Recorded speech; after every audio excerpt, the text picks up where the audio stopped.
ኢትዮጵያ በጠንካራ ወታደራዊ አቅምና በግዙፍ የባህር ኃይል የታጀበ ታሪክ ያላት ሀገር ናት። በቀኝ ግዛት ያልተንበረከከች የጀግኖች ምድር። በአንድ ወቅት በባህር በሩ አሻግራ ልጆቿን ለዓለም አቀፍ የሰላም ጥሪ የምትልክ የሀያላን ተርታ ነበረች። ዛሬ በሸበተ ጠጉራቸው ውስጥ ታላቅ ታሪክ የቋጠሩት አዛውንት ጀግኖች የወጣትነት ዘመናቸውን የባህር ላይ ጉዞ በትዝታ ይቃኛሉ። ለእነዚህ ጀግኖች የባህር በር ጉዳይ የታሪክ ድርሳን ብቻ ሳይሆን ሕያው እውነታ ነው። ውቅያኖስ ውስጥ ነው ገባን። መወዛወዝ ነው። ያመርከብ ይሄዳል፣ ሌሊትም ቀንም ይሄዳል። 12 ቀን 24 ቀን በሙሉ በመርከብ ላይ ነው፣ በውሃ ላይ። ከተመለስኩ በኋላ የ45 ዓመተ ምህረት ምጽዋን እንዴት ይዤ የተረከብኩት። ነፃ ሀገር ነን። ብዙ አፍሪካ ሀገሮች ነፃ አልወጡም ነበር።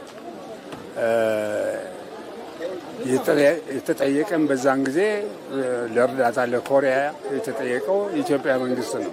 አሰብ የኛ ወደብ ነው።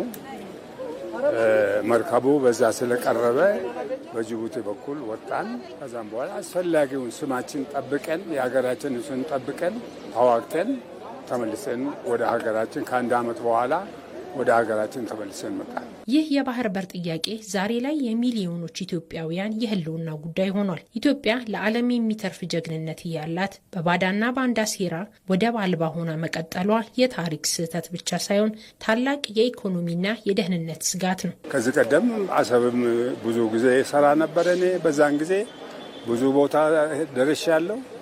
በእውነቱ የኢትዮጵያ ግዛት ነበረ አሳልፎ የሰጡት በጊዜው የነበሩ ሰዎች አሳልፈው ሰጡ እንጂ መሬቱ በሩ የኛ ነው። ስለዚህ የአሁኑ ትውልድ ደግሞ መስዋዕትነት መክፈል አለበት። በእውነቱ መክፈል አለበት። የሚከፈልም ነው። የኢትዮጵያ አይን ኢኮኖሚም የሆነ ፖለቲካው ባህሩ ላይ ነው ያለው። ባህር በራችን መመለስ አለበት።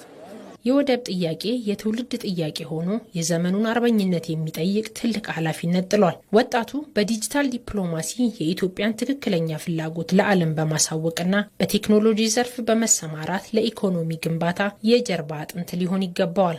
ኢትዮጵያውያኑ ተጣጥራ መብቷን ማስመለስ አለባት።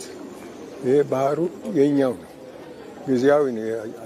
ዞሮ ዞሮ በእኔ እድሜ ህይወትም ባይሆን በእናንተ እድሜ ተመልሳ ኢትዮጵያ የአድባ ዚራ ብላለች። ወጣት 100% አስበውበት መነሳት አለበት። ከወጣቱ የሚፈለገው ይሄ ነው። በፖለቲካም ሆነ በሌላም ነገር ቢሆን በራችን መመለስ አለበት። በራችን አይናችን ነው። እኔ በህይወቴ እስካለው ድረስ ለማየት ፈልጋለሁ። በራችን ተከፍቶ ማየት ፈልጋለሁ። ሁሉም በቃ ተባብሮ ወደኛ እንዲመለስልን ማድረግ ነው። ባህር በሩ ማንም የማንን ንብረት መውሰድ አይገባውም።